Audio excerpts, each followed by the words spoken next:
At the Christmas party, my millionaire son hugged me and said, "Enjoying the $5,000 a month, Mom?" I went pale and replied, "Son, I'm working 2 jobs." That's when my greedy daughter-in-law choked on her food. "I'm glad to have you here.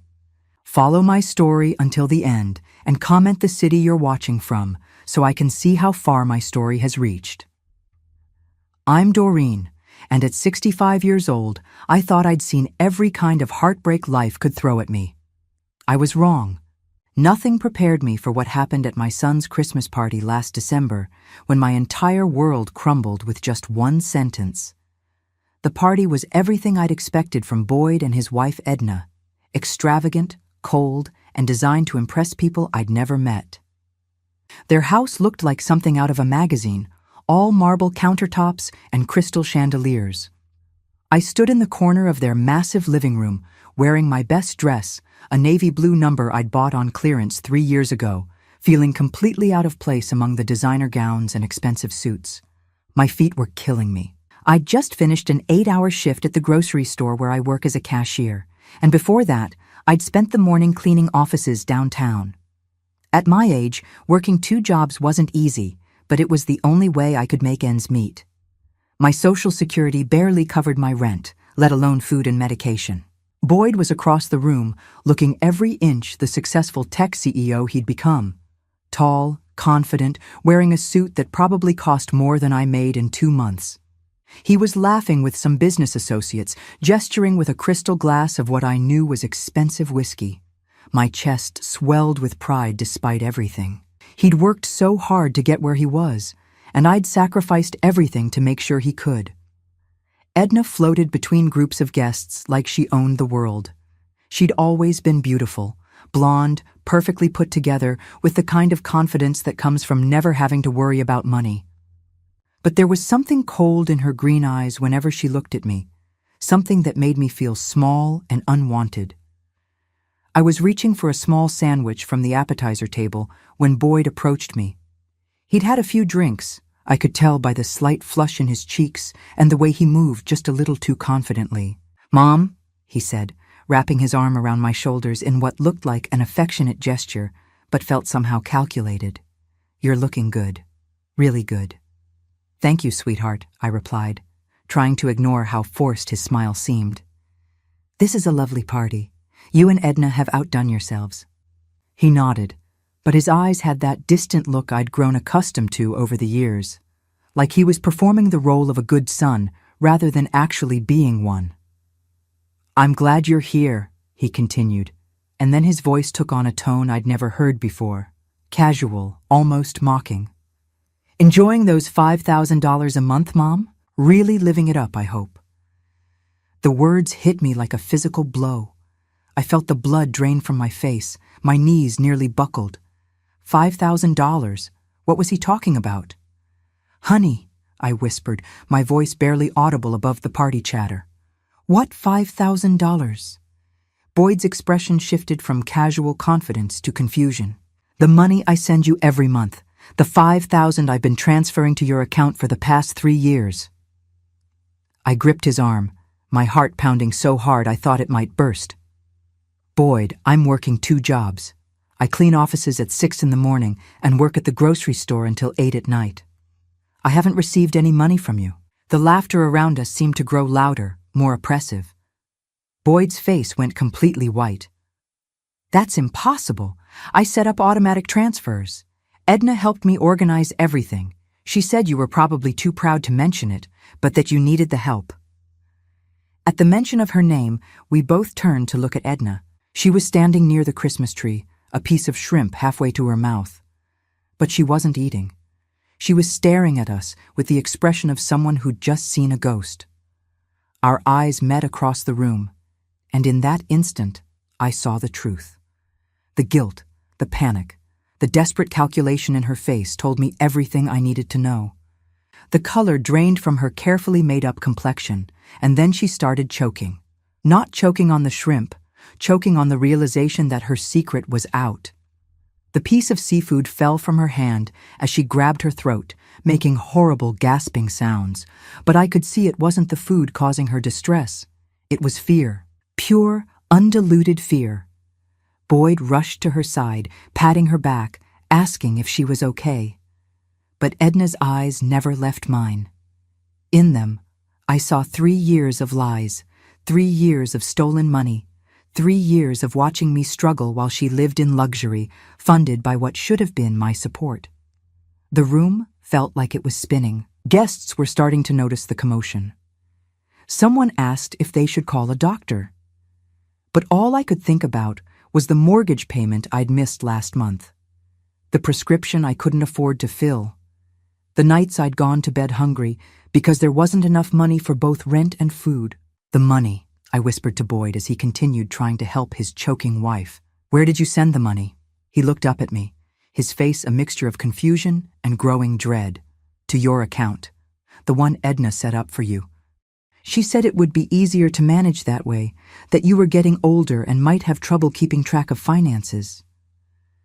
Edna had stopped choking, but she was still gasping, still staring at me with those terrified eyes. She knew I knew, and she knew that her perfect little world was about to come crashing down. I felt something cold and hard settle in my chest. Not anger, not yet. Just a terrible, crystal-clear understanding of how completely I'd been betrayed by the 2 people who should have protected me most. The party continued around us, but everything had changed. The laughter sounded hollow, the lights seemed dimmer, and I realized that this beautiful house, this lavish lifestyle, this perfect Christmas celebration, it had all been built, at least partially, on money that was meant to keep me from working myself to death at 65. Edna finally caught her breath, straightening her expensive dress and trying to compose herself. But her hands were shaking, and when she looked at me again, I saw something I'd never seen in her eyes before. She was terrified of me. And for the first time in 3 years of struggle and sacrifice, I felt something other than exhaustion and resignation. I felt power. Standing in that opulent living room, watching my daughter-in-law's face flush with guilt and panic, my mind drifted back to a time when Boyd needed me more than anything else in the world. It seems almost cruel how memories work. In your darkest moments, they remind you of everything you've lost. I was 32 when my husband Robert died. A heart attack at 35. No warning, no time to prepare. 1 minute, he was laughing at Boyd's silly 5-year-old jokes over breakfast. The next minute, he was gone, leaving me with a kindergartner and a mountain of medical debt that insurance barely touched. Those first months after Robert's death were the hardest of my life. Boyd would wake up crying for his daddy every night, and I'd hold him in our tiny apartment, both of us grieving in our own ways. I remember one particular evening when he looked up at me with those big brown eyes, the same eyes that now looked at me with such distance, and asked when Daddy was coming home. "Daddy's not coming home, sweetheart," I'd whispered, my own tears falling onto his small head. "But Mommy's here. Mommy will always be here." And I was. I was there for everything. I worked 3 jobs to keep us afloat. I cleaned offices before dawn, worked at a diner during the day, and took in sewing at night after Boyd went to bed. My fingers were constantly pricked and swollen from the needlework, my back ached from the cleaning, and I lived on maybe 4 hours of sleep a night. But Boyd never knew we were struggling. I made sure of that. When he wanted to join Little League, I sold my wedding ring to pay for the equipment and fees. When he needed new school clothes, I wore the same 3 outfits for 2 years so he could have what the other kids had. When he got sick, I worked double shifts to pay for doctor visits because we didn't have health insurance I could afford. I remember the night Boyd came home from school, excited about a field trip to the Science Museum. The permission slip required a $25 fee. I looked at that piece of paper and felt my heart break. I had $12 to my name, and rent was due in 3 days. That night, after Boyd fell asleep, I walked 6 blocks to the pawn shop and sold my mother's necklace, the only piece of jewelry I had left from my family. The pawnbroker gave me $30 for something that was probably worth 10 times that, but I didn't argue. Boyd went on that field trip, and he never knew what it cost me. High school was even harder. Boyd was smart, brilliant actually, but he wanted to take advanced classes that required expensive textbooks and lab fees. He wanted to join the debate team, the computer club, the academic decathlon. Each activity meant more money I didn't have, more sacrifices I gladly made. I took out loans I couldn't afford to buy him a decent computer when he showed an interest in programming. I worked Christmas Eve and New Year's Eve every year for the overtime pay, so he could have the calculator he needed for advanced math, the chemistry set he wanted for his birthday, the clothes that would help him fit in with classmates whose parents had money. The college years nearly killed me. Boyd got into a prestigious university with a partial scholarship, but I still needed to come up with $30,000 a year for room, board, and the expenses the scholarship didn't cover. I took out a second mortgage on our tiny house, the one I'd finally managed to buy after years of renting, and worked every hour I could find. I aged 10 years in those 4 years. My hair went completely gray, my arthritis set in from all the physical labor, and I developed high blood pressure from the constant stress. But every time Boyd called home to tell me about his grades, his internships, his plans for the future, it felt worth it. He graduated summa cum laude with a degree in computer science and immediately got a job at a tech startup that would eventually make him a millionaire. I was so proud I cried during his graduation ceremony, not just because he'd succeeded, but because all those years of sacrifice had finally paid off. But something changed after graduation. Boyd moved across the country for his job, and our phone calls became less frequent. He was busy, he said. Important meetings, big projects, networking events. I understood he was building his career just like I'd always wanted him to. Then he met Edna. I knew from the moment I met her that she didn't like me. It wasn't anything she said directly. Edna was too sophisticated for that. It was the way she looked at my worn-out clothes, my calloused hands, my small house with its outdated furniture. I could see her calculating my worth and finding me lacking. She started subtly discouraging Boyd from visiting. Suddenly, every time he planned to come see me, there was a work emergency or a social obligation that Edna deemed more important. When I called, she would answer the phone with a cool politeness that made it clear I was interrupting something more significant. "Boyd's in a meeting," she'd say, or, "He's really overwhelmed with work right now, Doreen. Maybe try calling next week." Gradually, the calls stopped coming altogether. Birthday cards became the extent of our communication. Boyd would send expensive gifts, things I couldn't use or afford to maintain, like silk scarves or electronics I didn't understand. But he stopped asking how I was doing or if I needed anything. I told myself it was natural. Sons grow up, move on, start their own families. I'd done my job raising him, and now he was living his own life. The loneliness was just part of being an older woman whose child had become successful. But standing in their mansion, looking at the crystal chandeliers and marble floors, calculating how much their furniture cost compared to my monthly income, I realized something that made my chest tighten with a pain I'd never experienced before. All those years of sacrifice, all those nights I went hungry so he could eat, all the times I worked myself to exhaustion so he could have opportunities. None of it had taught him the value of taking care of family. Edna had convinced him that I was somehow beneath them, that my struggles were my own fault, that helping me was charity rather than love. And while I'd been working 2 jobs at 65, cleaning toilets and standing on my feet for 14 hours a day, they'd been living in luxury, believing I was getting money I never saw.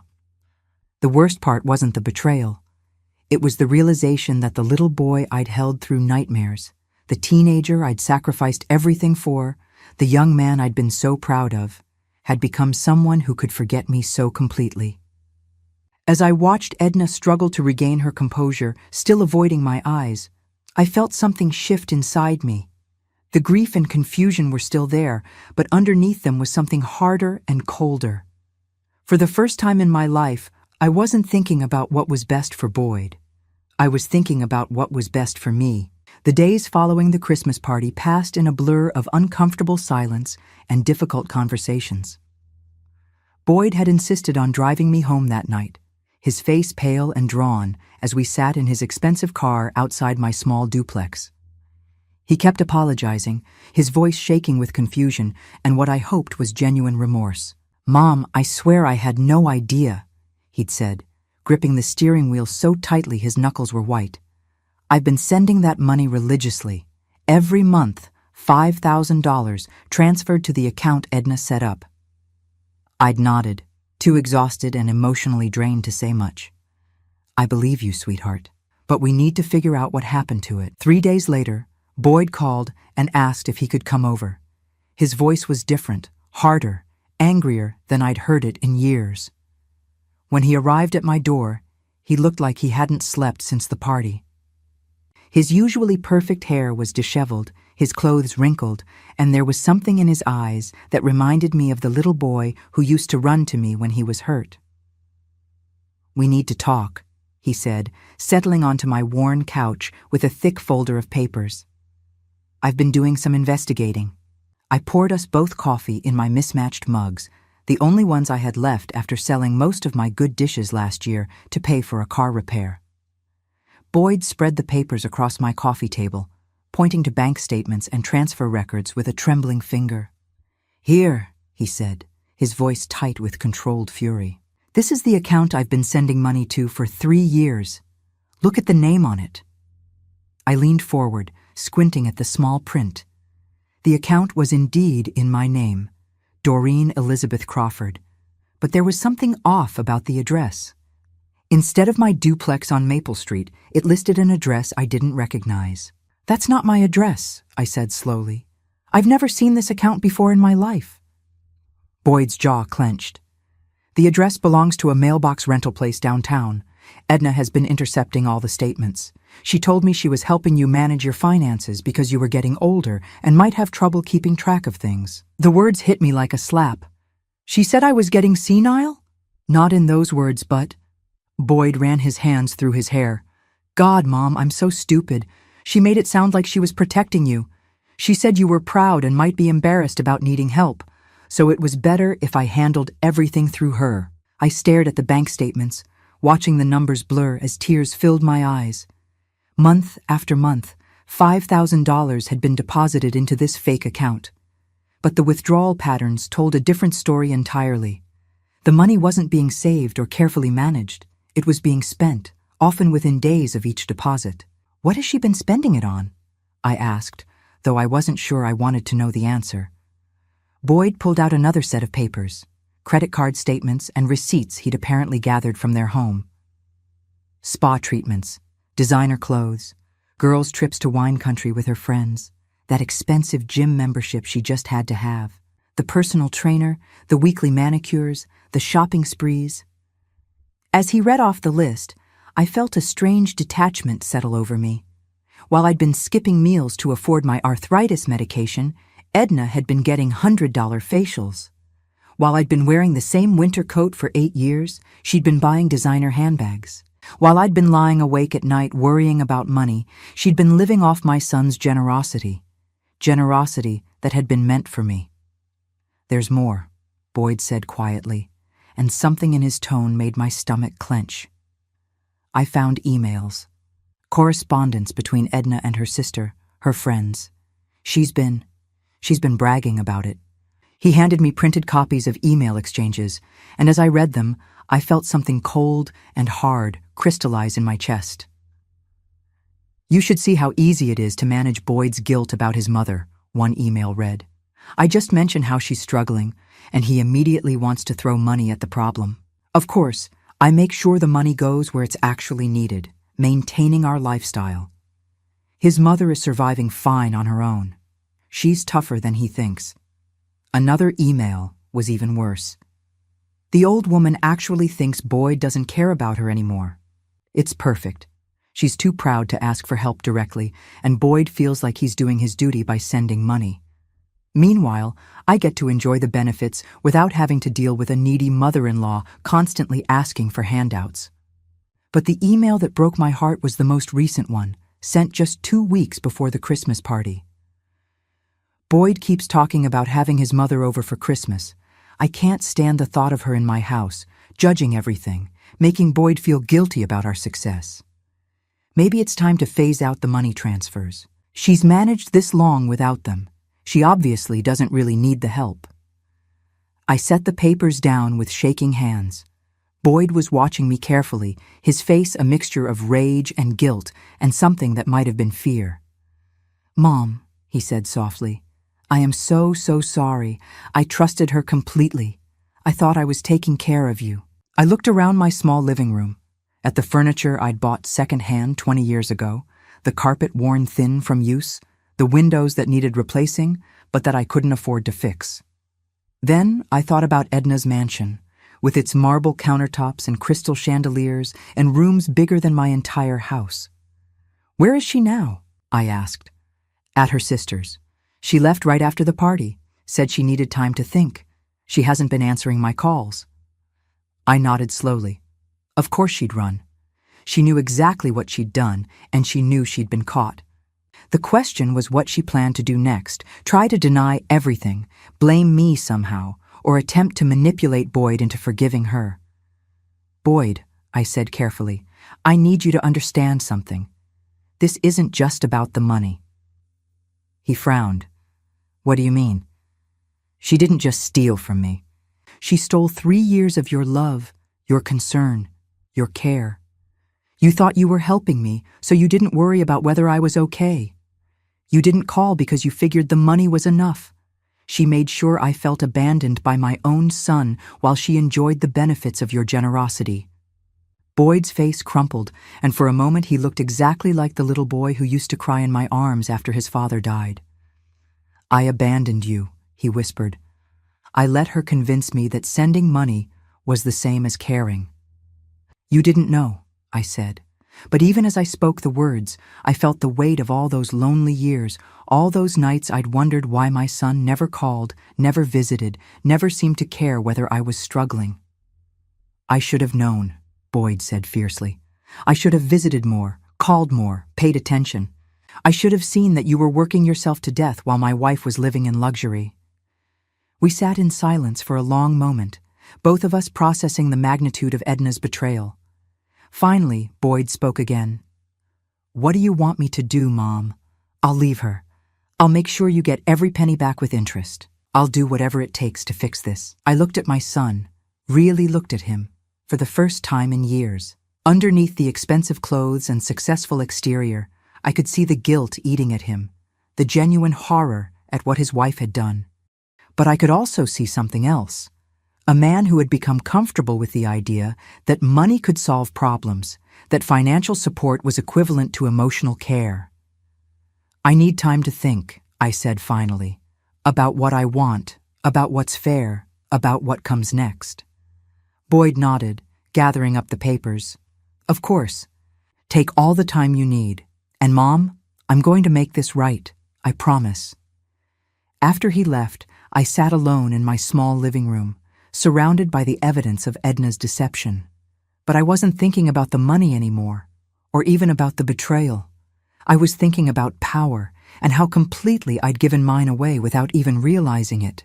For the first time in years, I was thinking about what I wanted instead of what everyone else needed from me. And what I wanted was something Edna had never considered possible. I wanted to win. 2 weeks had passed since Boyd's revelation about the fake bank account, and I'd been doing my own investigating. At 65, I might not have understood computers the way my son did, but I understood people, and I understood records. Years of managing household finances on a shoestring budget had taught me to pay attention to details that others might miss. I was sitting at my kitchen table with a cup of tea, surrounded by papers I'd requested from the bank, when my phone rang. Boyd's number flashed on the screen, and something in the urgency of the ring told me this wasn't going to be a pleasant conversation. "Mom," his voice was strained, exhausted. "We need to talk. Can I come over?" "Of course, sweetheart." 20 minutes later, Boyd stood at my door looking worse than I'd ever seen him. His face was haggard, his clothes rumpled, and there was a defeated quality to his posture that reminded me of the day his father died. Behind him stood a woman I didn't recognize, middle-aged, professional-looking, carrying a briefcase. "Mom, this is Patricia Williams. She's a forensic accountant. I hired her to dig deeper into Edna's finances." Boyd's voice was flat, emotionless. "What she found. It's worse than we thought." Patricia shook my hand with a firm grip, her expression sympathetic but businesslike. Mrs. Crawford, may we sit down? What I need to share with you is quite extensive. We settled around my small dining table, and Patricia opened her briefcase, pulling out folders thick with documents. Mrs. Crawford, when your son first contacted me, I thought we were dealing with a simple case of financial deception, a wife intercepting money intended for her mother-in-law. But this goes much deeper. She spread out bank statements, credit reports, and what looked like legal documents. Your daughter-in-law didn't just steal the money your son was sending you. She's been systematically manipulating your son's entire financial picture for years. Boyd leaned forward, his hands clasped tightly together. Mom, she's been lying about everything. The house, the cars, the lifestyle. It's all been funded by money she claimed was being spent on various family needs, including money she said was for you. I don't understand, I said, though a cold dread was beginning to settle in my stomach. Patricia pointed to a series of transactions on one of the statements. Your son has been incredibly generous over the years, Mrs. Crawford. Not just the $5,000 a month that was supposed to go to you, but additional money for what Edna claimed were your medical emergencies, home repairs, car troubles, crisis after crisis that required immediate financial assistance. I felt the blood drain from my face. What medical emergencies? What home repairs? Exactly, Patricia said grimly. In the past 3 years alone, Edna claimed you needed $47,000 for various emergencies. A roof replacement after storm damage that supposedly devastated your house. Emergency surgery that your insurance didn't cover. A car accident that left you unable to work for months. Boyd's voice was barely a whisper. I thought I was helping you through crisis after crisis. Every time I'd start to worry about visiting you or wonder why you never called to thank me, Edna would tell me you were too proud, too embarrassed about needing help. She told me you specifically asked that he not visit during these difficult times, Patricia continued, reading from what appeared to be printed emails. That you were depressed about your financial situation and didn't want your son to see you struggling. I stared at the papers, trying to process the magnitude of what I was hearing. Not only had Edna stolen the monthly support Boyd thought he was providing, but she'd invented emergencies, created fictional crises, all to extract even more money while ensuring that Boyd stayed away from me. How much? I asked quietly. Patricia consulted her notes. Including the monthly payments and the emergency funds, approximately $230,000 over 3 years. The number hung in the air like a physical weight. $230,000, more money than I'd earned in the last 6 years combined. Money that could have allowed me to retire, to live comfortably, to stop working 2 jobs at an age when I should have been enjoying my golden years. But there's more, Patricia said, and I wasn't sure I could handle any more revelations. Mrs. Crawford, are you familiar with your late husband's family property? The land his grandfather left him? I frowned. You mean the old property upstate? Robert inherited it from his grandfather, but we never did anything with it. It was just wild land, trees, and a creek. After Robert died, I couldn't afford to pay the property taxes, so I assumed it had been sold for taxes years ago. Boyd and Patricia exchanged a look that made my stomach clench. Mrs. Crawford, Patricia said carefully, that property was never sold for taxes. Your daughter-in-law has been paying the taxes on it for 3 years.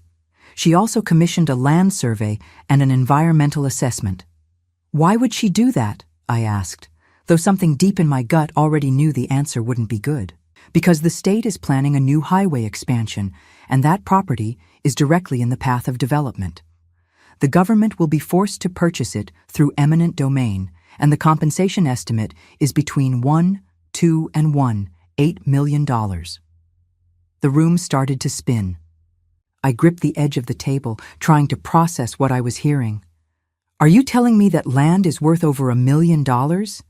Yes, ma'am, and legally, as your late husband's widow, you're the rightful owner. But Edna has been positioning herself to claim ownership by virtue of the fact that she's been paying the taxes and maintaining the property. Boyd's face was white as paper. "She's been planning this for years, Mom. The whole time she was stealing from you, making you struggle, keeping me away from you. She was positioning herself to steal your inheritance, too." I thought about all the times I'd wondered what had happened to that old property, all the times I'd felt guilty about letting it go. Robert had loved that land.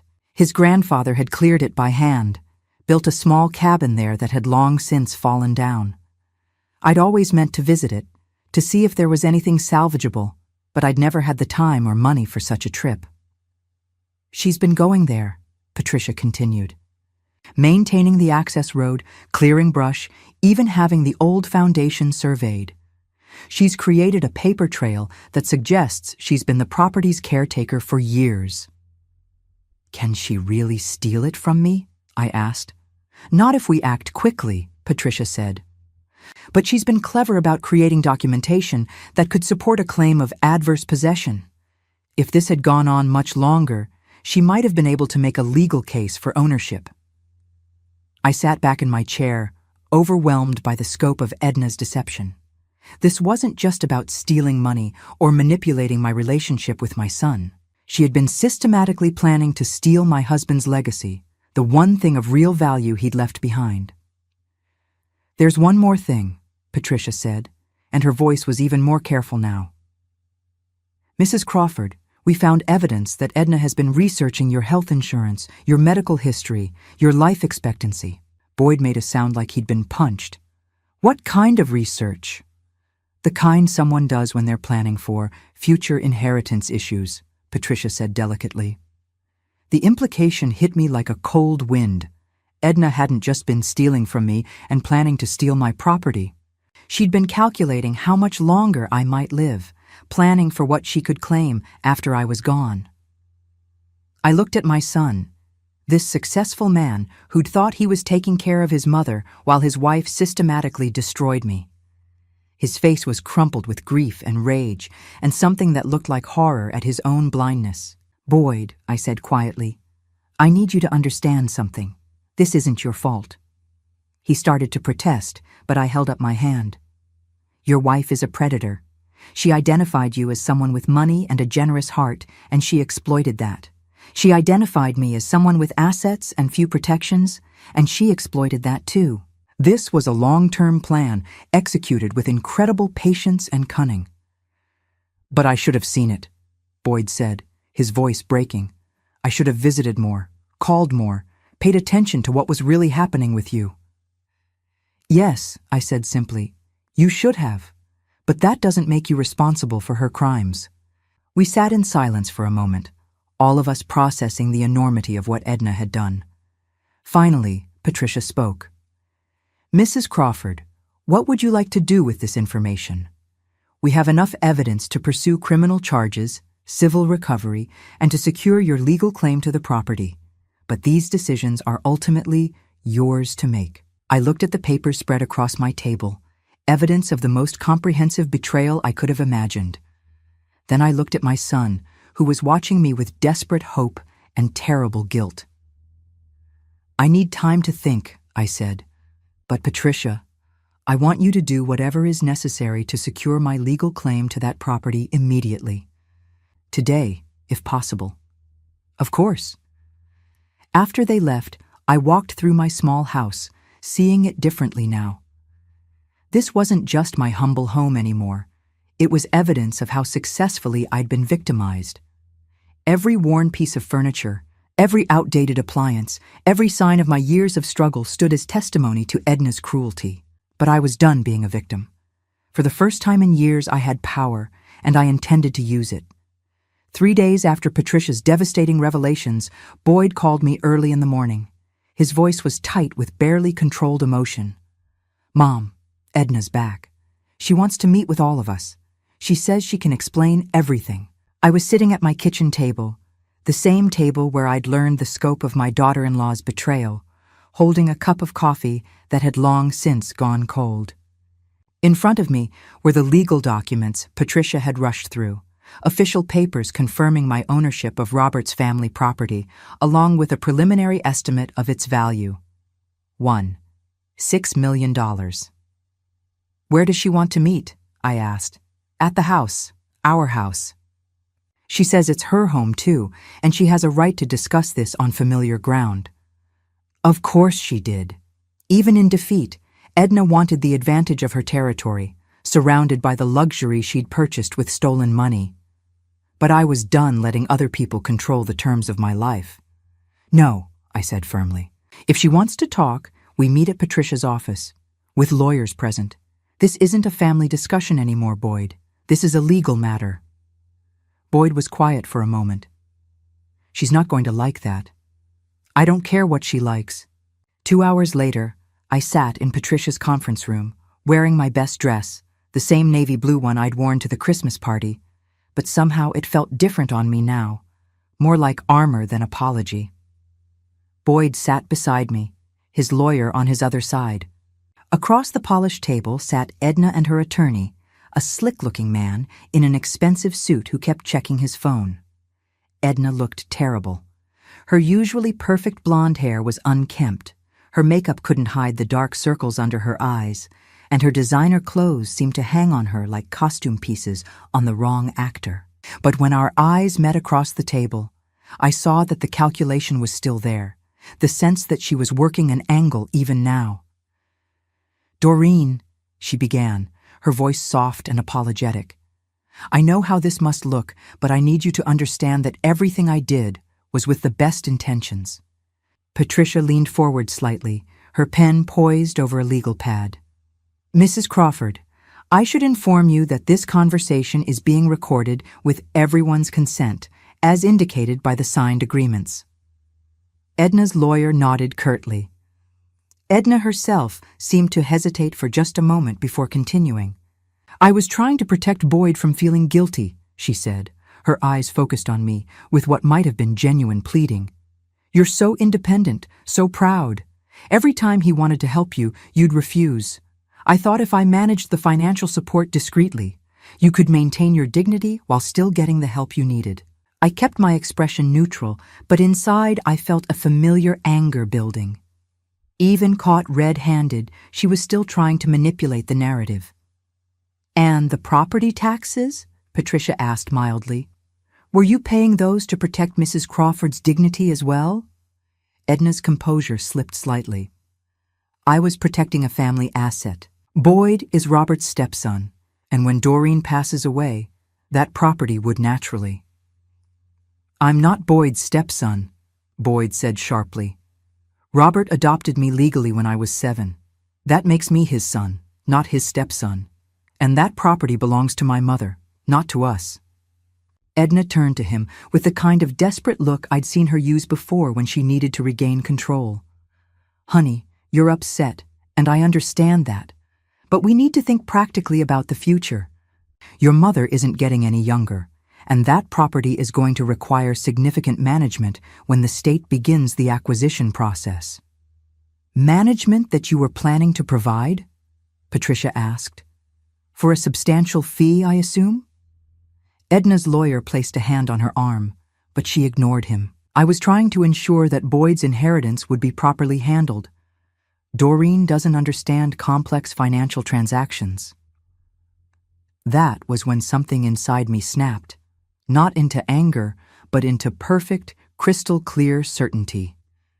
Edna, I said quietly, and my voice carried a calm authority that surprised even me. I want you to listen very carefully to what I'm about to tell you. She turned to me, and for the first time since I'd known her, she looked genuinely uncertain. I've spent the last 3 days thinking about everything you've done. The stolen money, the fake emergencies, the lies you told my son to keep him away from me, the way you've been planning to steal my husband's legacy. I paused, letting the words settle in the room. But mostly, I've been thinking about how you made me feel for 3 years, how you made me believe that my own son didn't care about me, how you turned his love and generosity into weapons against both of us. Edna's face was pale, but she was still trying to maintain that manipulative earnestness. Doreen, I never meant for you to feel. You meant exactly that, I interrupted, and my voice was still calm, still controlled. You wanted me to feel abandoned and forgotten. You wanted Boyd to feel like he was doing his duty without having to actually connect with me?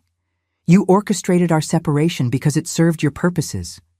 I stood up, Patricia's documents in my hands. Boyd, I said, turning to my son, you've offered to make this right, to give me back the stolen money, to leave Edna and start over. Boyd nodded eagerly. Yes, Mom, whatever you want. I don't want your money, I said, and I saw the shock on his face. I don't want you to leave your wife for me. I don't want you to upend your life to fix what she broke. Edna's expression shifted to something that might have been hope, but I wasn't finished. I want something else entirely. I want you to make a choice, Boyd. A real choice, based on who you want to be and what kind of life you want to live. I placed the property documents on the table in front of me. I'm going to be a wealthy woman very soon. This property that your wife tried to steal from me is worth more than $1.5 million. I don't need your money anymore, and I don't need your guilt. Boyd's face was a mixture of confusion and hope. What do you need, Mom? I need you to decide whether you want a relationship with me based on love and respect, or whether you want to continue living in a marriage built on lies and manipulation. I looked directly at Edna, whose face had gone completely white. Because here's what's going to happen. I'm going to sell that property and use the money to live comfortably for the rest of my life. I'm going to quit both my jobs and move somewhere beautiful, somewhere I can finally rest. I gathered up my purse and stood to leave. And Edna, I'm going to make sure that everyone, your friends, your family, your social circle, knows exactly what kind of person you are. Not through some public campaign, but through careful, truthful conversations with people who matter to you. Edna's lawyer was frantically scribbling notes, but Edna herself looked like she might faint. But I'm not going to press criminal charges, I continued. And I'm not going to sue you for the money you stole. Do you know why? She shook her head mutely. Because the best revenge isn't destroying you. It's succeeding without you. It's living well while you live with the knowledge of what you've done. I turned back to Boyd one last time. Son, if you want a relationship with me, it has to be real. No more money transfers, no more guilt-driven gestures, just genuine care and respect between a mother and son who choose to be in each other's lives. Boyd stood up, his eyes bright with tears. I want that more than anything, Mom. Then you know what you need to do. I walked out of that conference room feeling lighter than I had in years. Behind me, I could hear Edna's voice, high and desperate, trying to convince Boyd that I was being unreasonable, that she could change, that their marriage was worth saving. But I didn't turn around to see what he would choose. For the first time in my adult life, I was walking toward my own future instead of trying to fix someone else's problems. And it felt like freedom. 18 months later, I was sitting on the wraparound porch of my new house in Asheville, North Carolina, watching the morning mist rise from the Blue Ridge Mountains. The house wasn't enormous. I'd learned that happiness doesn't come from square footage. But it was mine, paid for in full with money from Robert's family property. Every morning, I sat in this same spot with my coffee, marveling at the peace that comes from a life lived on your own terms. The state had purchased the property for $7 million, even more than Patricia's initial estimate. After taxes and legal fees, I'd netted enough to buy this house, set up a comfortable retirement fund, and still have money left over for the kind of life I'd never imagined possible. My phone buzzed on the table beside me, a text from Boyd. We'd developed a routine over the past year, communicating regularly, but naturally, without the forced guilt or obligation that had characterized our relationship for so long. Good morning, Mom. Hope you're enjoying the beautiful weather. Sarah and I are driving down this weekend if you're free for dinner. Sarah, Boyd's new girlfriend, a kind woman who worked as a nurse and treated me like a person rather than an obligation. She was nothing like Edna. Warm where Edna had been cold, genuine where Edna had been calculating. The first time Boyd brought her to visit, I'd watched her carefully, looking for signs of the same manipulative charm that had fooled my son before. Instead, I'd found a woman who listened when I talked, who asked about my life with genuine interest, who helped with the dishes, not because she was performing the role of a good daughter-in-law, but because that's who she was. I texted back, "I'd love that. I'll make my famous pot roast." It had taken Boyd 6 months to leave Edna after that meeting in Patricia's office. 6 months of trying to salvage something from a marriage built on lies, of couples therapy sessions where Edna alternated between tearful apologies and angry accusations. I'd stayed out of it completely, focusing on my own life for the first time in decades. When Boyd finally called to tell me he'd filed for divorce, his voice had been exhausted but relieved. "She fought me on everything, Mom. The house, the cars, even tried to claim she deserved part of your property settlement because she'd managed the family finances for years." Edna had gotten nothing in the divorce except what the law required. Half of the assets that were genuinely Boyd's, none of the money she'd stolen from me, and certainly none of my property settlement. Her lawyer had tried to argue that she deserved compensation for the care management she'd provided, but Patricia had dismantled that argument with cold efficiency. The last I'd heard, Edna was living in a small apartment across town, working as a receptionist at a dental office. Not the dramatic downfall some people might have wanted, but a quiet reduction to the kind of ordinary life she'd always disdained. Boyd occasionally mentioned seeing her around town, looking older and harder, but they never spoke.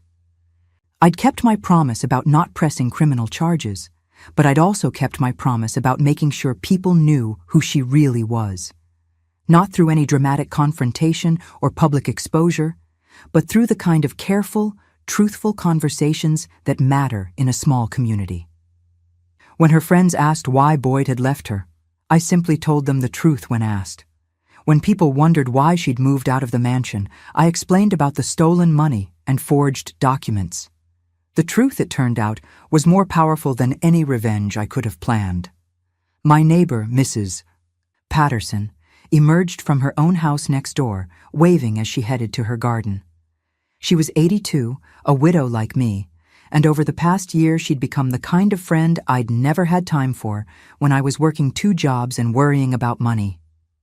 We shared recipes, watched old movies together, and sometimes just sat on our respective porches in comfortable silence. "Morning, Doreen," she called. "Coffee's especially good today, isn't it?" "Perfect weather for it," I called back, and marveled again at how such simple pleasures had become precious to me. I'd quit both my jobs the day the property sale was finalized. Walking out of that grocery store for the last time, hanging up my cashier's vest, had felt like shedding a skin I'd outgrown years ago. The cleaning job had been even easier to leave. I'd simply called the company and told them I was retiring. Retirement. At 66, I was finally doing what most people did in their 60s, enjoying the fruits of a lifetime of work, spending time on hobbies and relationships instead of survival. I'd taken up painting, something I'd always wanted to try, but never had time for. My small studio was set up in what had been intended as a formal dining room, easel positioned to catch the mountain light. I wasn't particularly good at it, but that wasn't the point. The point was having time to be bad at something new, time to improve slowly, time to create something just for the joy of creation. My phone rang, interrupting my peaceful morning thoughts. Patricia's name appeared on the screen. "Good morning, Patricia. Please tell me this isn't about legal problems." Her laugh was warm. "Nothing like that, Doreen. I'm calling with good news. Remember that class action lawsuit against the financial management company that Edna used to hide your money? Of course. They've agreed to settle. The amount isn't huge, about $12,000 for you, but it's something.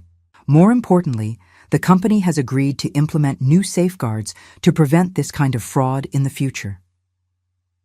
$12,000 wouldn't change my life, but knowing that other families might be protected from what I'd experienced felt like a victory of a different sort. "That's wonderful news," I said. "There's something else," Patricia continued. "I've been contacted by a legal aid organization. They're seeing more cases like yours, adult children's spouses manipulating family finances, isolating elderly parents, that sort of thing. They'd like to talk to you about sharing your story, maybe helping develop resources for other families." I considered this carefully. A year ago, the thought of making my private pain public would have terrified me. But now, with the security of financial independence and the clarity that comes from having survived betrayal, It felt like an opportunity to transform my experience into something useful. I'd be interested in hearing more about that, I said. After Patricia hung up, I remained on my porch, thinking about the strange journey that had brought me to this place. The betrayal that had devastated me had also ultimately freed me. The son I'd thought I'd lost had found his way back to me, not through guilt or obligation, but through genuine choice. The money I'd never known I had given me, not just financial security, but the power to shape my own life. Boyd's car pulled into my driveway, just as I was finishing my second cup of coffee. He got out alone. Sarah must have stayed behind to handle some work obligations, and walked toward me with the easy gait of a man who'd shed a significant burden. "Morning, Mom," he said, settling into the chair beside mine. "Sarah sends her apologies. She got called in for an emergency at the hospital but promises to make it up to you next weekend." "She doesn't need to make up anything," I said. "I like that she takes her job seriously." We sat in comfortable silence for a few minutes, both of us looking out at the mountains. Finally, Boyd spoke. "I've been thinking about Dad lately, about what he would have thought of all this." I smiled. "He would have been proud of how you handled it once you understood what was happening. And he would have loved knowing that his grandfather's land finally provided for his family the way the old man always hoped it would." "Do you think he would have seen through Edna sooner than I did?" It was a question Boyd had asked in various forms over the past year, and I understood the guilt that drove it. But I'd also learned something about forgiveness, not the kind you give to others, but the kind you give to yourself. Your father was a good man, but he wasn't magic, sweetheart. Smart people get fooled by manipulative people every day. The important thing is that you figured it out eventually and made the right choice. Boyd nodded, but I could see he was still carrying some of that weight. "Boyd," I said, "I need you to understand something. What happened with Edna wasn't your fault, but more importantly, it wasn't a waste. Those 3 years of separation, of misunderstanding, they taught us both something valuable." He turned to look at me.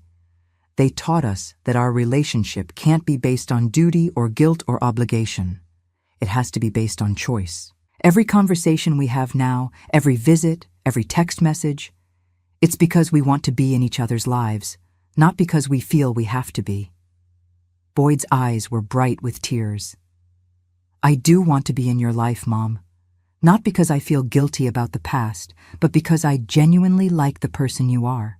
I like sitting here talking with you. I like hearing about your painting classes and your neighbor friends. I like that you're finally living the life you deserve. And I like the man you've become," I said. "Not the successful businessman, though I'm proud of that too. I like the person who was brave enough to leave a marriage that was killing his soul. I like the person who chose honesty over comfort." We sat quietly for a while longer, and I thought about the strange mathematics of loss and gain. I'd lost 3 years of my son's presence, a significant amount of money, and the illusion that family loyalty was automatic. But I'd gained financial independence, genuine peace, and a relationship with Boyd that was deeper and more honest than anything we'd had before. As the morning sun climbed higher over the mountains, I felt the kind of contentment I'd never experienced before. Not the desperate gratitude of someone who'd been given unexpected kindness, but the solid satisfaction of someone who'd fought for what they deserved and won.